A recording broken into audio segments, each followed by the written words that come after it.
Donc, en espérant qu'on puisse partager ensemble. Moi, c'est un cours que je vais donner, mais c'est aussi un partage. C'est toujours ça que je dis. C'est pas moi, je suis le rabbin et vous les élèves. Non, c'est pas ça. On partage ensemble. On apprend ensemble. On s'enseigne mutuellement. Et c'est ça la Torah. Baruch Hashem, on a à apprendre de chacun d'entre vous, chacun d'entre nous. Comme il y a écrit dans le Pirkei Avot, il y a écrit Ezo Chacham Alomed Mikol Adam. On apprend chacun l'un de l'autre, même si c'est un cours d'Alacha qui, Baruch Hashem, on a préparé, etc., etc. C'est sûr et certain, comme il y a écrit dans le Talmud, il y a écrit qu'un rave il devient important lorsqu'il a beaucoup d'élèves. Pourquoi? Quel rapport avec les élèves? Parce que plus on a d'élèves, plus on a de questionnements. Plus on a de questionnements, plus on a de réflexions. Plus on a des réflexions, plus on aura de la Torah qui va rentrer et d'enseignements que nous-mêmes on va apprendre grâce aux élèves. Et d'où l'importance de ce partage. Et moi, j'appelle ça un partage et non pas un cours. Ça, c'est très important. Donc, chose déjà qui est très importante, à chaque fois que vous avez une question, il n'y a aucun problème. Directement, on pose des questions. Bien entendu, quand on est dans le sujet, on pose sur le sujet. À la fin du cours, on posera Bezrat Hashem sur n'importe quel sujet, sur ce que vous voulez poser comme question. Mais voilà, c'est un partage avant toute chose. Alors, si Dieu veut, on va commencer ensemble les lois de Shabbat, plus précisément sur les 39 travaux.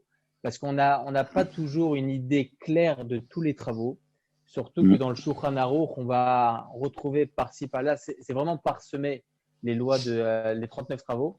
Et la majorité des lois de Shabbat dans le Shulchan Aruch, ça ne concerne pas les 39 travaux. Il faut savoir qu'il y a 104 simanim, 104 chapitres dans le Shulchan Aruch sur les lois de Shabbat. Il y en a 34 qui traitent des lois qui précèdent le Shabbat. Imaginez-vous déjà 34, le tiers. Et après, on va voir sur les lois de Mouxé qui ne fait pas du tout partie des 39 travaux. On va voir sur l'interdit de demander à un non-juif pendant le Shabbat de faire pour nous un travail. Ça ne fait pas partie des 39 travaux. Et les 39 travaux par eux-mêmes, on les oublie un petit peu.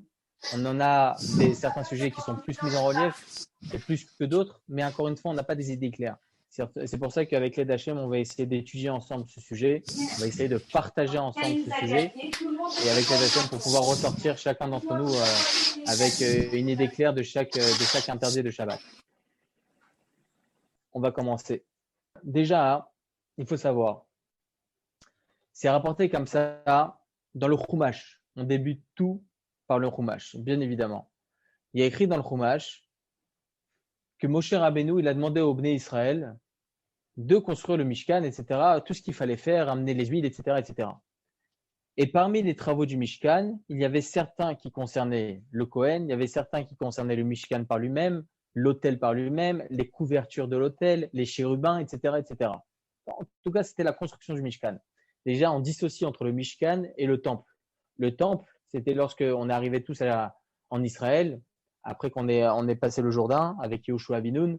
Et là-bas, après plusieurs années, on a construit le Beth Amikdash. Shlomo HaMelech, il a construit le Beth Amikdash. Mais avant, il y avait le Mishkan. Le Mishkan, c'est un temple qui est malléable, qu'on pouvait emmener d'un endroit à l'autre. Lorsqu'ils étaient dans le désert, ils campaient de temps en temps dans un endroit, dans d'autres endroits, etc. Donc, ils prenaient ce Mishkan, ce temple-là, il était mobile. C'était un Mishkan qui était mobile. Et la construction du Mishkan qui est rapportée, la construction qui est rapportée dans le Chumash, c'est la construction du Mishkan. Tout ce qui devait faire partie du Mishkan. Encore une fois, c'était un temple mobile. Et directement, lorsqu'il y a les travaux qui étaient demandés pour la construction du Mishkan, Akadosh Baruch Hu nous demande, donc pas intermédiaire de Moshe Rabbeinu, dans la paracha de Vayakhel, il y a écrit là-bas, chapitre 35, plus précisément, Vayakhel Moshe, donc Moshe Rabbeinu, il demande de rassembler tout le monde, et directement la première mitzvah qui dit, Sheshet Yamim Ta'aseh Melacha, ou Beyom HaShevi Yeh Lachem Kodesh Shabbat Shabbaton Lachem, Kol Sebo Melacha Yumat. Là, il nous dit la mitzvah de respecter le jour du Shabbat. 6 jours, on doit travailler. Bien évidemment, il faut ramener un peu de parnasse à la maison, etc., etc. Et le 7e jour, il faut se reposer. Très bien, il faut se reposer. De là, le Talmud de nous apprendre que, étant donné que pendant Shabbat, il nous est interdit de faire tout travail, quels sont les travails auxquels il nous est interdit de faire? Rien n'est rapporté dans la Torah. Alors, Chachamim nous apprennent, nos sages nous apprennent que les travaux qui étaient recensés sur la construction du Mishkan étaient les mêmes travaux qui étaient interdits pour le Shabbat. Tous les travaux qui étaient recensés pour la construction du Mishkan, ils sont interdits le jour du Shabbat. D'où nous apprenons les 39 travaux de Shabbat. Parce qu'il y avait 39 travaux pour la construction du Mishkan. S'il y en avait 50, il y en aurait eu 50 pour les interdits de Shabbat. Et d'ailleurs, la Mishnah, directement Rabbi Yehuda Hanassi écrit dans la Mishnah, traité Shabbat 73a. C'est rapporté comme ça. Si vous voulez faire des notes et tout ça, aucun problème. Hein. Prenez le temps, on n'est pas pressé. 73a, la Mishnah nous apprend qu'il existe 40 travaux moins 1, donc 39 travaux, qui sont interdits durant Shabbat. Quels sont les 39 travaux? Alors, c'est rapporté comme ça. Azorea, Achoresh, Akotser, tout ça, c'est semer, labourer, moissonner, mettre en gerbe, battre la récolte, vanner. Il y a après trier, moudre, tamiser, pétrir, cuire au four, tondre, blanchir, carder, teindre, filer. Lorsqu'on a des torsions en fil, on devait filer, former une chaîne de tissage, installer un métier de tisser, ça s'appelle ourdir, tisser deux fils, détisser, c'est aussi détisser, séparer deux fils, c'est aussi un interdit de la Torah. Nouer, dénouer, coudre, déchirer ou bien découdre, chasser, abattre une bête, dépecer, tanner, gratter le parchemin pour écrire dessus, lisser, etc., etc. En tout cas, voici les 39 travaux, construire, démolir, etc. Ce qui est très intéressant, c'est que tous ces travaux-là qui sont recensés dans la Mishnah, ce sont les travaux qui étaient au Mishkan, pour la construction du Mishkan. Ce qui est très intéressant, c'est que les 11 premiers travaux, c'était uniquement pour les tentures. On devait semer, labourer, moissonner, mettre en germe, vanner, trier, etc. cette récolte pour faire quoi? Pour prendre une fleur, cette fleur-là qu'on devait cuire, donc c'est le 11e travaux interdit de Shabbat, c'est afia, c'est cuire, le cuire pour prendre de là-bas donc la substance qui était rougeâtre afin de teindre les peaux pour pouvoir en faire des couvertures. Et ça, c'était juste pour couvrir le Mishkan. C'est très intéressant. 11 travaux qui étaient faits uniquement pour teindre une peau d'une bête, qui devait être utilisée pour couvrir le Mishkan. Et il y avait combien de couvertures? Il y a écrit comme ça dans Tetzavé. Il y a écrit comme ça, que je ne me trompe pas exactement la référence. Hein, je vais le retrouver tout de suite. Désolé, j'ai pu me préparer, mais pas assez, on dirait. Il y a écrit comme ça. Voilà, c'est écrit directement ici. Voilà. Kavav, chapitre 26, verset 14. C'est rapporté, c'est écrit comme ça, qu'il y avait combien de tentures, il y avait combien de couvertures de ce Mishkan-là? Il y avait exactement Vasita Mirse Laoel, Orot Elim et Odamim. Donc, on devait prendre des peaux de Elim, donc de chèvre, Elim, mais Odamim rougeâtre. Il n'y avait pas de peau rougeâtre, évidemment. Donc, qu'est-ce qu'il devait faire? Il devait teindre ces peaux-là afin de les utiliser en tant que couverture. Combien il y en avait? Il y en avait 4. 4 différentes. C'était uniquement pour couvrir le Mishkan. Imaginez-vous, 11 interdits de Shabbat, uniquement à cause ou grâce, ça dépend comment on prend les choses, à cause du fait qu'on devait recouvrir le Mishkan. Très bien. Ça, c'était donc les 11 premiers travaux. Ensuite, à partir du 12e, je vous fais une introduction. Hein. C'est très important ces introductions, comme ça on sait d'où ça vient chaque chose. Ensuite, à partir du 12e travail, c'était tondre. Tout ça, ça fait partie des travaux qui étaient faits pour le tissage des habits du Kohen Gadol. Tondre, blanchir, carder, filer, former une chaîne de tissage, etc. C'est pour le travail de l'habit du Kohen Gadol. Imaginez-vous. Ensuite, nous avons Tseda. À partir du 25e interdit, c'est chasser, capturer un animal. À partir de chasser jusqu'à effacer, tout ça, c'était pour les pots, pour en faire des parchemins et pour écrire donc la Torah. Ok? Donc tout ça, il y avait. Après, il y a construire, démolir. Ensuite, nous avons éteindre un feu et allumer un feu. Et ensuite, Maké Bapati, c'est quoi? C'est achever un travail et sortir d'un domaine public à un domaine privé. Voilà. Imaginez-vous tout ça, ça fait partie uniquement du travail qui a été réalisé pour la construction du Mishkan.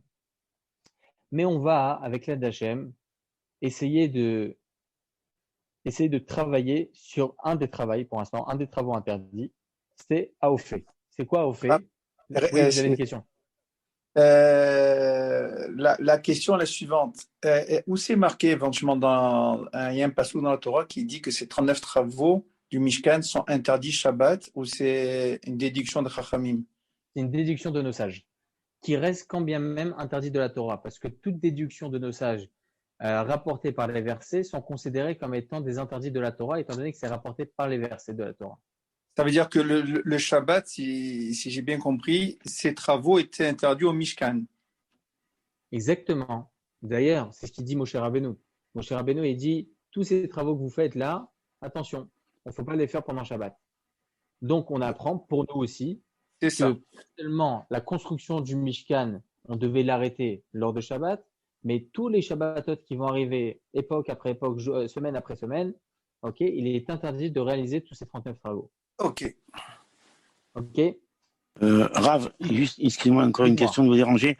Dans l'énumération que vous venez de Aucun faire problème. concernant les travaux interdits, est-ce que dedans c'est compris les dérivés de ces travaux? Alors, on va en arriver si tu veux. Ah, Dans les d'accord. 39 travaux, c'est les 39 de base. Pur, de Ce qu'on base, appelle d'accord. les Av Melachot, c'est-à-dire les pères de ces interdits. Ensuite, nous Base, allons avoir des dérivés, effectivement. Les d'accord. dérivés des interdits sont aussi interdits de la Torah. Je vous donne un exemple simple. On a interdit de semer, ok? Interdit Oui, de semer.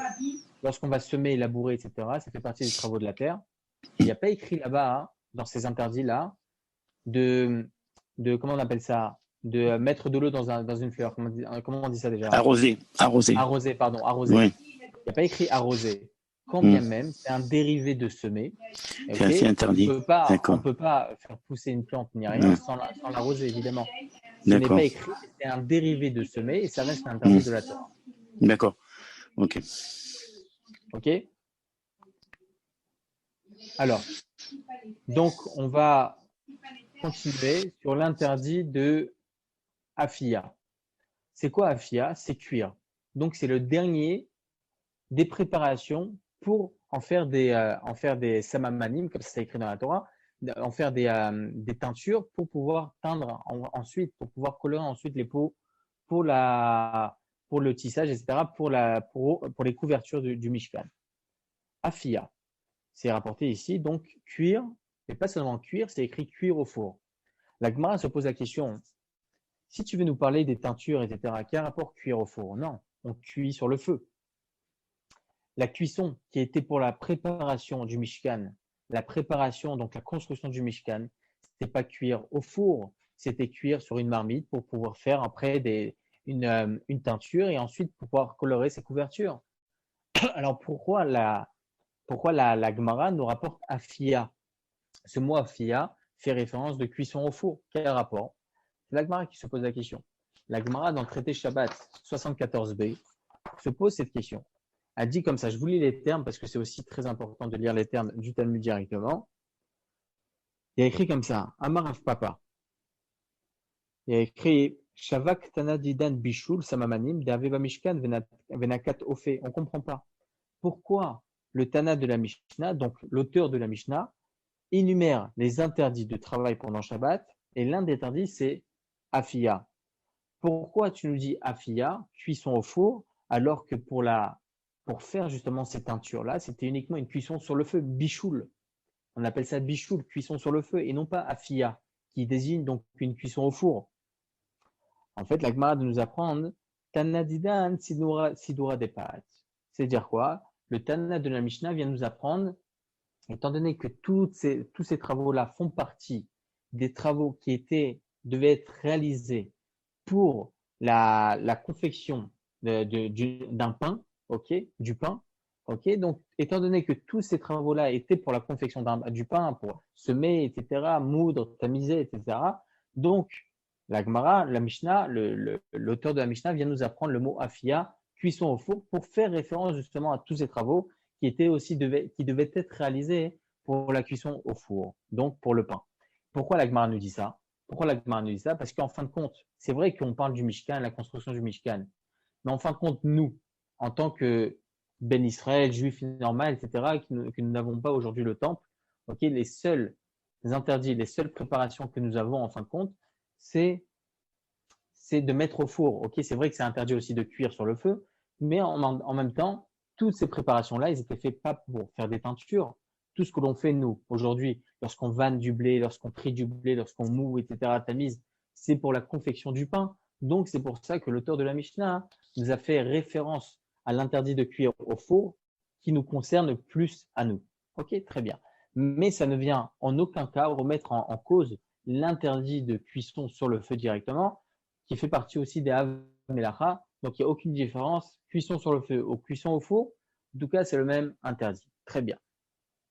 Selon cela, il faut savoir qu'il y a une discussion. Selon ce que nous venons d'apprendre selon cette Gemara-là, qui vient se poser la question pourquoi tu nous parles de cuisson au four et tout ça, il n'y avait pas ça lors de la préparation du Mishkan, c'était uniquement la cuisson sur le feu pour les teintures et tout ça. De là, nous apprenons que quoi? Que seuls les travaux qui étaient réalisés pour la construction du Mishkan sont interdits pour nous au jour d'aujourd'hui, le Shabbat. Mais en fin de compte, les travaux sacerdotaux, les travaux qui étaient faits au Mishkan eux-mêmes, après la construction du Mishkan. Pourquoi la Gemara nous dit-elle pas, pourquoi elle se pose la question, mais il n'y avait pas au Mishkan, il n'y avait pas les cuissons au four. Si, il y avait la cuisson au four. Pourquoi? Il y avait les 12 pains. On avait l'habitude de rapporter les 12 pains au Mishkan, au temple. On avait l'habitude de rapporter les 12 pains la veille de Shabbat. On avait l'habitude aussi de faire la cuisson au four lorsqu'on devait rapporter le sacrifice Menachot. Okay, c'est un des sacrifices. Alors, pourquoi tu nous poses la question, mais il n'y avait pas affilié, il n'y avait pas la cuisson au four au Mishkan, ça n'existait pas. Si, ça existait. Ça existait lorsqu'on rapportait le sacrifice Menachot, lorsqu'on rapportait les 12 pains la veille de Shabbat. Donc, il y avait une cuisson au four. Pourquoi la Gemara de nous apprendre cela? Pour nous dire uniquement, comme il nous explique Rashi, uniquement les travaux qui étaient faits pour la construction du Mishkan sont énumérés dans ces 39 travaux. Uniquement la construction du Mishkan. Mais ce qui est après la construction du Mishkan, les travaux sacerdotaux au Mishkan eux-mêmes, ils ne sont pas énumérés dans cette Mishnah, mais bien évidemment, ils sont aussi interdits. En tout cas, ce que la Mishnah vient nous énumérer, c'est uniquement la construction du Mishkan. D'ailleurs, une autre preuve que la Gemara nous apprend les 39 travaux, uniquement, ça c'est très important ce que je vous dis parce que ça va avoir des conséquences par la suite. Vous allez comprendre pourquoi. Uniquement les travaux qui étaient réalisés pour la construction du Mishkan, ils sont rapportés et énumérés dans la Mishnah. La Gemara se pose la question. En ce qui concerne l'interdit de shochet, il y a écrit comme ça dans la Mishnah, il y a écrit Vea shochet, une personne qui fait l'abattage rituel. La Gemara se pose la question, quel interdit il réalise? C'est quoi l'interdit qu'il réalise? En quoi c'était pour les travaux au Mishkan? À la Gemara de répondre, marloquette, il y a une discussion. Il y en a certains qui pensent que c'est à cause du fait que maintenant, je vous lis exactement ce qu'il y a écrit. Il y a écrit comme ça, Tsovea. Peut-être qu'il va faire l'interdit de teindre, de colorer. En faisant la shrita, en faisant l'abattage rituel, il va peut-être colorer. Il va y avoir l'interdit de colorer. Il y en a d'autres qui pensent non, tout simplement parce qu'il va abattre. Nitilat Neshama, il va tuer. Donc c'est aussi un interdit. Pourquoi la Gemara se pose la question? C'était quoi le problème de shochet, de l'abattage rituel au temps de la construction du Mishkan? Ça n'existait pas ça. Au temps de la construction du Mishkan, on ne faisait pas d'interdit de shochet. Ça ne faisait pas partie des travails pour ça qu'elle nous dit peut-être que c'est l'interdit de colorer lorsqu'on faisait la coloration des peintures. Donc c'était possible, ça faisait partie donc de ces travaux interdits-là. De là, nous apprenons que quoi? Pourquoi la Gemara elle se pose la question, l'abattage rituel, ça n'existait pas? Si, tous les jours on rapportait les sacrifices, tous les jours on rapportait des corbanotes au Mishkan, les sacrifices quotidiens, les sacrifices hebdomadaires, etc. Donc si la Gemara se pose la question d'où on voit l'interdit au Mishkan de l'abattage rituel. Alors, il y en a certains qui pensent c'est coloré, il y en a d'autres qui pensent c'est le fait de tuer. De là, nous apprenons que c'est uniquement tous les 39 travaux énumérés dans la Mishnah, c'est uniquement les travaux qui étaient lors de la préparation du Mishkan, la construction du Mishkan, colorer les teintures, etc., etc. Mais pas tous les travaux sacerdotaux qui étaient réalisés au Mishkan au jour le jour. C'est vrai que c'est un peu technique, mais tout ça sera des répercussions énormes par la suite. Je vais vous expliquer pourquoi. On va se poser la question dans plusieurs domaines. Le premier domaine qu'on va, Bezrat Hashem, essayer de travailler ensemble avec l'aide d'Hachem, c'est l'interdit de cuir. Pourquoi je prends spécifiquement cet interdit de cuir? Parce que tamiser, moudre, etc., bien évidemment, ce sont des choses importantes, mais les conséquences, chaque Shabbat, ok, il va pas être énorme. Ok, on va pas se poser une question pendant Shabbat, est-ce qu'il y a interdit de semer? Ok, bien évidemment, il y a l'interdit, mais on va pas réaliser cela pendant Shabbat de manière générale. La cuisson, c'est un des points les plus importants des lois de Shabbat. On va essayer de se poser plusieurs questions. C'est quoi l'interdit de cuire pendant Shabbat? L'interdit de cuire, c'est tout ce qui était réalisé au Mishkan, la construction du Mishkan. Donc, on mettait sur le feu une cuisson, etc. On allait jusqu'à ébouillanter, etc., etc. Donc ça, c'est l'interdit de cuire. Mais il existe d'autres procédés aujourd'hui de cuisson. Le micro-ondes. Est-ce que c'est interdit de la Torah de cuire au micro-ondes ou pas? Tout ce qui n'était pas au Mishkan, tout ce qui n'était pas réalisé lors de la construction du Mishkan, ça ne devrait pas faire partie des interdits de la Torah. Donc, cuire au micro-ondes, c'est quoi le problème? Ce sont des ondes. On cuit avec des ondes. Très bien. Première question. Deuxième question. L'électricité, c'est quoi? Est-ce que c'est du feu? Est-ce que c'est pas du feu? Si demain je fais cuire, d'ailleurs c'est une question qui est rapportée dans beaucoup de poskim, c'est ça la beauté de notre Torah, parce que on voit ô combien nos sages se posent des questions sur certains procédés, ok, que jusqu'à encore aujourd'hui, j'ai l'habitude de dire, la Torah se modernise pas, elle s'actualise, et c'est extraordinaire parce que c'est actualisé. Par exemple, je vous donne un exemple, cuire sur une pierre volcanique. Est-ce un interdit ou pas? C'est quoi le volcan? C'est quoi d'où ça vient cette chaleur volcanique? D'où elle vient? Elle vient du soleil? Elle vient du feu? C'est quoi la lave? Est-ce que c'est un problème? On va expliquer tout ça, Bezrat Hashem. On va voir qu'il y a certaines choses qui ne sont pas interdites de la Torah parce qu'ils n'étaient pas réalisés au Mishkan, pour la construction du Mishkan, et d'autres interdits de cuisson qui sont que, entre guillemets, bien évidemment, parce que ça reste toujours interdit, d'interdits d'ordre rabbinique. Et on va voir les conséquences. S'il s'agit d'interdits d'ordre rabbinique ou bien de la Torah, il y aura aussi des conséquences. Est-ce qu'on aura le droit de demander à un non-juif ou pas? Tout ça, ça va être Be'ezrat Hashem, d'où l'importance de savoir qu'est-ce qui est interdit de la Torah et qu'est-ce qui est interdit d'ordre rabbinique. Et c'est pour ça que je vous ai fait cette introduction. Pourquoi? Parce que tout ce qui a été réalisé au Mishkan, pour la construction du Mishkan, c'est interdit de la Torah et bien évidemment. Qu'est-ce qui a été réalisé au temps de la construction du Mishkan? La cuisson sur le feu. Mais la Gemara, la Mishnah de nous dire, la cuisson au four est aussi elle-même interdite. On va se poser la question, est-ce que cuire de façon marinée, par exemple, est-ce que c'est interdit? Mettre du sel avec du vinaigre, est-ce que c'est un interdit de la Torah ou pas? Et c'est interdit d'ordre rabbinique ou pas? Tout ça, Bezrat Hashem, on va essayer de voir ensemble. Mais d'ailleurs, je voulais tout d'abord qu'on essaie de voir ensemble, est-ce que vous avez tous, dommage qu'on n'a pas de connexion au préalable avant le cours, je vous aurais demandé de rapporter le Mishnah Berurah volume 3. Est-ce que vous auriez ce livre-là à portée de main ou pas? Pour le moment, il faut savoir, pour conclure cette introduction, le Rambam, Maïmonide, il y a 850 ans. Moi, j'adore dire l'historique pour savoir où ils étaient à ce moment-là. Déjà, il y a 850 ans. D'ailleurs, c'est très intéressant parce que nous sommes dans une période assez difficile au niveau sanitaire. Et il faut savoir qu'à peu près tous les 100 ans, il y a une épidémie. Il faut savoir qu'il y a 500 ans, il y a eu une épidémie. Je ne sais pas si ça s'appelait le choléra ou autre chose, mais en tout cas, il y a eu beaucoup de fois le choléra, effectivement. Mais il y a 500 ans, au temps de Rabbi Yosef Karo, l'auteur du Shulchan Aruch, il y a eu aussi une épidémie. Et qui est-ce qui est décédé lors de cette épidémie? Le Harizal, bien connu. Le Radbaz, ce sont des personnalités énormes dans l'historique du peuple juif qui sont décédés pendant cette période-là. Donc, moi, j'aime l'historique pour comprendre où ils étaient à ce moment-là, à quel niveau d'intelligence ils étaient à cette époque-là. En tout cas, le Rambam, il y a 850 ans. Et il écrit comme ça dans le chapitre 9 des lois de Shabbat. Il énumère là-bas lui-même, dans le chapitre 7, les 39 travaux, effectivement. Et dans le chapitre 9, il vient nous donner un ordre d'idées et une conclusion sur toute l'introduction que nous venons de rapporter.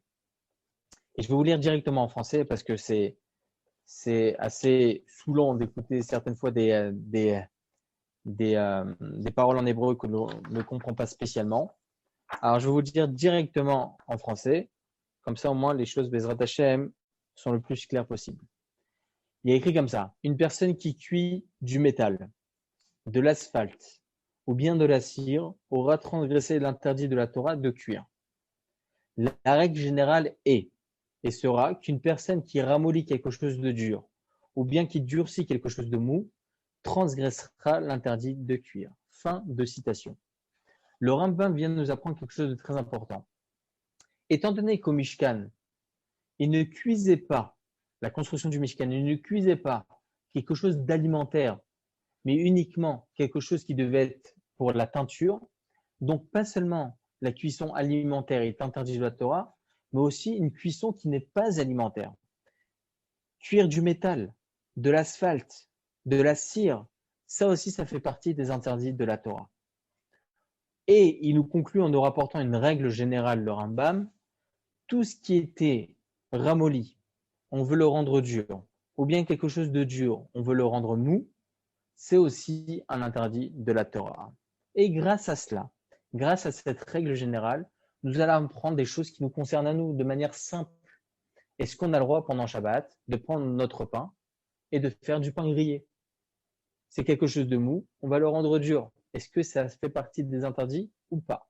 Et Bezrat Hashem, tout cela, bien évidemment, ça aura des conséquences importantes. Et Baruch Hashem, on va beaucoup apprendre avec l'aide d'Hashem. En tout cas, pour le moment, on va essayer ensemble d'étudier. Moi-même, je n'ai pas le Mishnah Berurah. C'est extraordinaire quand même. Quel siman? C'est magnifique. Siman 318, Shin Yutret. Je vais tout de suite le prendre. Je suis désolé pour l'attente. Une seconde. Alors, Siman 318, on va commencer la halacha Aleph. La halacha numéro 1. Amevachel Beshabbat. Bemezid. Une personne qui cuit pendant Shabbat. Avec intention. Il sait très bien que ce qu'il fait, c'est interdit. Asur lo leolam velachre mutar le motzei Shabbat miyad. C'est interdit pour lui à tout jamais cette cuisson. Il a fait une bonne kaila ou un bon halaimi ou je ne sais quoi. Ok? Il a fait pendant Shabbat ça. Il voulait faire Onek Shabbat. Il a compris que il a fait une avera. Il savait que c'était une avera. Il savait que c'était interdit. Mais au bout de 5 minutes, il a fait teshuva. Ce plat-là, il ne pourra jamais le consommer. Lui, pour lui, interdit de le consommer. Par contre, pour les autres, le Shulchan Aruch de nous dire, l'acherim, mutar le motzei Shabbat miyad. Il sera permis, cette cuisson-là sera permise directement à la sortie du Shabbat. Par contre, si la cuisson a été réalisée béchogeg, sans intention, il ne savait pas, par exemple, que c'était interdit, on va apprendre ça aussi, c'était interdit de cuire au micro-ondes. Il se dit, tout ce qui était au Mishkan, il n'y avait que la cuisson sur le feu, micro-ondes, c'est des ondes, c'est pas du feu, donc c'est permis. Il ne savait pas que c'était interdit. Et on lui apprend que c'est interdit. Asur bobayom, gam l'acherim. Ça sera interdit, cette cuisson-là, le jour de Shabbat, évidemment, même pour les autres. Mais par contre, le soir, motzei Shabbat, cette cuisson sera permise à tout le monde, que ce soit pour le cuisinier ou que ce soit même pour les amis, pour la famille, n'importe. En tout cas, voilà ce que nous dit le Shulchan Aruch. Donc, on voit qu'une personne qui réalise un interdit de la Torah de cuire pendant Shabbat, cette cuisson-là sera interdite pour la personne elle-même, si elle le fait avec intention. Alors, il faut savoir que cette halakha, c'est très, très important, parce qu'on va apprendre une grande généralité. Il y a écrit comme ça dans le traité Shabbat, qu'il est interdit de profiter d'une action interdite réalisée durant Shabbat par son confrère juif. Ok? Par un non-juif, c'est aussi interdit d'en profiter dans certaines conditions. On verra Bezrat Hashem par la suite. Mais en tout cas, pour l'instant, on parle d'une cuisson qui a été réalisée par un juif. Okay? C'est interdit de le consommer pendant Shabbat. Le Rama, Rav Isserlich, donc Ashkenaz, il a rajouté des annotations sur le Shulchan Aruch. Il a écrit comme ça, il était à la même époque que le Shulchan Aruch, Rabbi Yosef Karo, et à peu près il y a 460 ans. Plus en Europe de l'Est, et le Shulchan Aruch était plus en Israël. Donc, le Rama, il écrit comme ça, pas seulement une personne qui réalise l'interdit de cuisson, il sera interdit pendant Shabbat d'en profiter, mais un des 39 travaux. Si cette personne-là, Rouven, on va l'appeler Rouven, il a fait quelque chose d'interdit pendant Shabbat, moi, je n'ai pas le droit d'en profiter. Il a écrit comme ça dans le traité Shabbat que ça s'appelle Ana'a Mimaase Shabbat, profiter d'un interdit réalisé pendant Shabbat. Même si cette personne-là, il a réalisé pour lui, il n'a pas réalisé pour moi, même pour moi, ça sera interdit de profiter de cette action, de ce travail-là, interdit pendant Shabbat. Donc, ce sera que Motzei Shabbat qu'on pourra consommer ou bien profiter de ce travail. Si maintenant, je vais vous poser une question simple, et c'est important de connaître aussi la halakha, le maasé, une conclusion halachique, même si on approfondit tout ça, c'est important de temps en temps de rapporter des petits flashs comme ça, halachiques, direct, qu'on puisse savoir au jour le jour comment faire. Si une personne, pendant Shabbat, c'est pas une personne très pratiquante, on espère qu'avec l'aide d'Hachem, on pourra le ramener à la Torah et tout ça. Si cette personne-là, s'il y a un homme, il vient pendant Shabbat avec un gâteau. Il vient pendant Shabbat avec sa voiture. Bon, c'est vrai qu'il sait que c'est interdit, mais bon, il n'est pas très pratiquant. Avec l'aide d'Hachem, Akadosh Baruch Hu, il va lui faire teshuva. Il ramène un gâteau chez son ami. Il ramène chez nous ce gâteau-là. Est-ce que j'ai le droit de le consommer pendant Shabbat ou pas? Il a réalisé un interdit. Alors, il a réalisé un interdit, il l'a porté déjà dans un endroit public, déjà, mais mis à part cela, il l'a ramené dans sa voiture. Est-ce que j'ai le droit, moi, de le consommer ou pas? D'un autre côté, si je ne consomme pas, il va le prendre mal. Bien évidemment, la Torah, c'est vrai qu'elle prend en compte l'émotion de chacun, etc. Mais certaines fois, il n'y a pas de répercussion halachique. Lorsque la halakha dit que c'est interdit, c'est interdit. Il n'y a rien à faire. Mais il faut savoir qu'étant donné que cette mélacha qui a été réalisée, ce travail interdit qui a été réalisé, ne porte aucune conséquence sur l'aliment par elle-même, parce que l'aliment, il était rond, il est resté rond. Il était cuit, il est resté cuit. Ok, c'est resté au chocolat, c'est pas devenu à la fraise par le fait qu'il soit venu avec sa voiture. Donc, l'aliment par lui-même, il est resté le même. Il n'y a eu aucune conséquence sur l'aliment par lui-même. Étant donné que l'aliment par lui-même, il n'a pas été contraint par un travail sur son propre objet, donc on aura le droit de consommer cet aliment durant Shabbat. Si cet homme-là, il n'est plus à côté de nous et on peut le consommer après Shabbat, c'est mieux. Mais s'il est à côté de nous et il peut prendre mal, etc., alors dans ce cas-là, on aura le droit de consommer. Donc, c'est des petits flashs à la comme ça, je jette. C'est important aussi. Mechila, Agav, alors, donc quelqu'un qui amène une bouteille de vin et qui est Mechalel Shabbat, donc ça veut dire qu'on pourrait la boire parce qu'il n'y a aucune transformation sur le vin lui-même. Alors oui, si la personne elle peut prendre mal et tout ça, alors on peut la consommer pendant Shabbat. Maintenant, vous avez me posé la question par rapport au fait qu'il s'agit d'une personne qui n'est non pratiquante. Encore une fois, hein, c'est important aussi de le dire ça. C'est important de le dire au jour d'aujourd'hui, les non pratiquants, c'est pas de leur faute les pauvres. Il y a beaucoup de personnes qui n'ont jamais été éduquées dedans, on leur a jamais appris. Ils ont été éduqués dans des endroits assez loin de la Torah. Même en Israël même, il existe des endroits comme ça que Hachem Erachem, qui ne savent même pas faire encore le schéma Israël. Alors, ils sont loin de tout ça. On leur a jamais appris c'est quoi la Torah. Ils voient ça comme étant une religion, etc. Les Havdil comme le Bouddha, comme le christianisme ou comme d'autres religions. C'est comme toute autre religion. Ils n'ont jamais baigné dedans, donc ils ne se voient pas dans l'obligation de suivre telle ou telle religion, évidemment. Donc, il existe encore des personnes comme ça, même en Israël, qui ne connaissent pas, qui ne savent pas.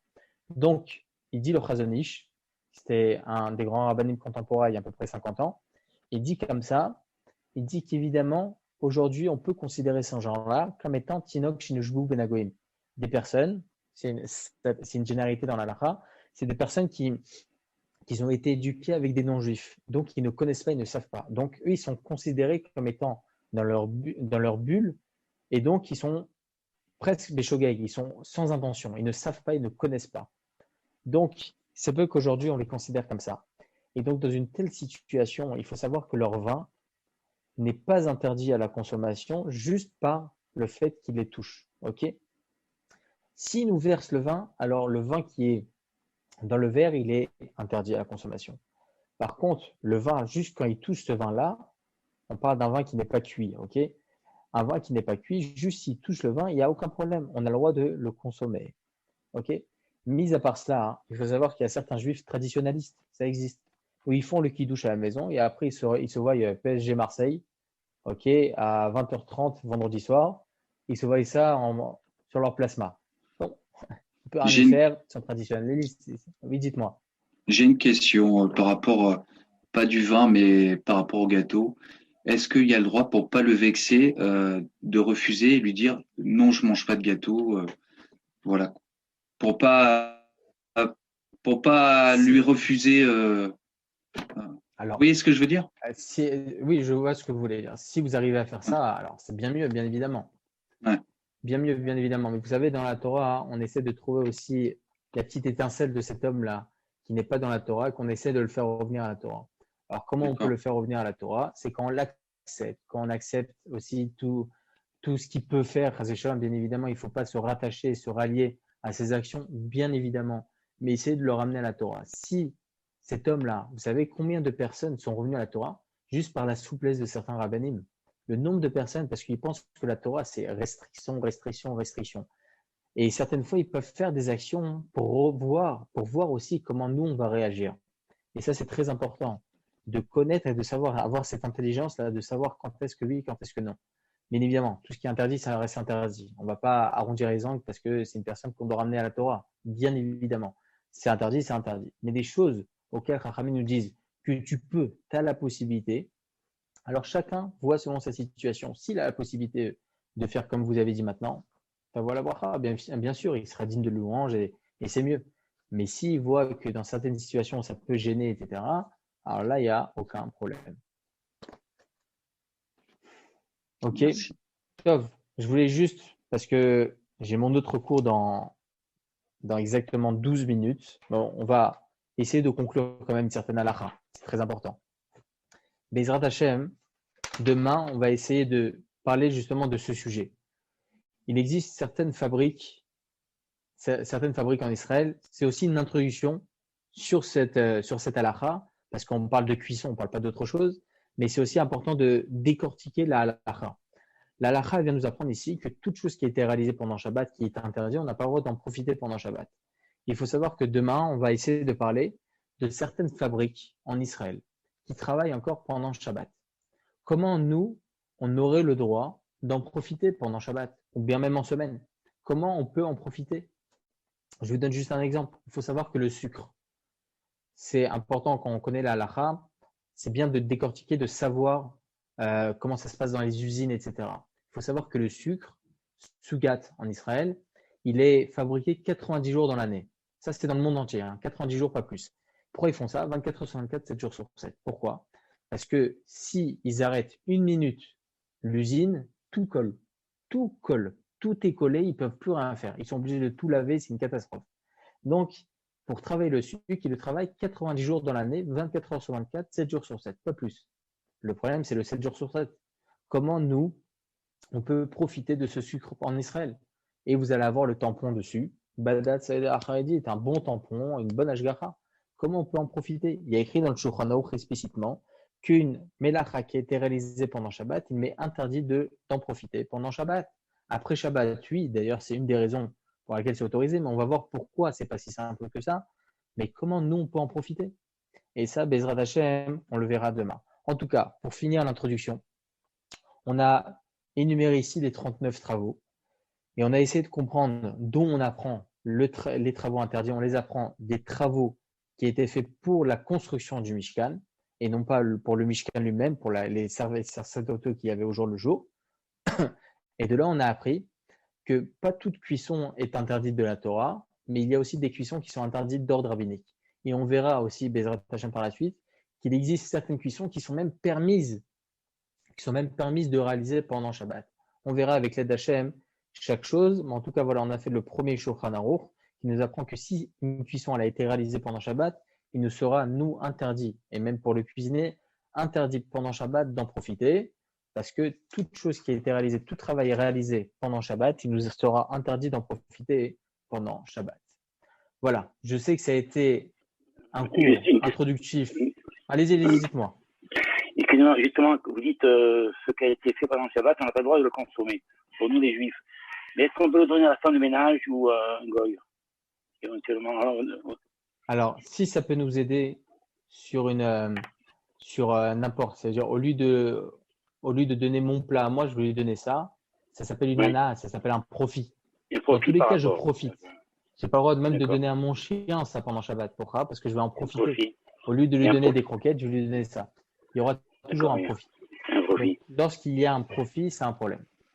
D'accord, ok. Très bien. Merci. Avec grand plaisir. En tout cas, Chazak Oubaro d'avoir été présent.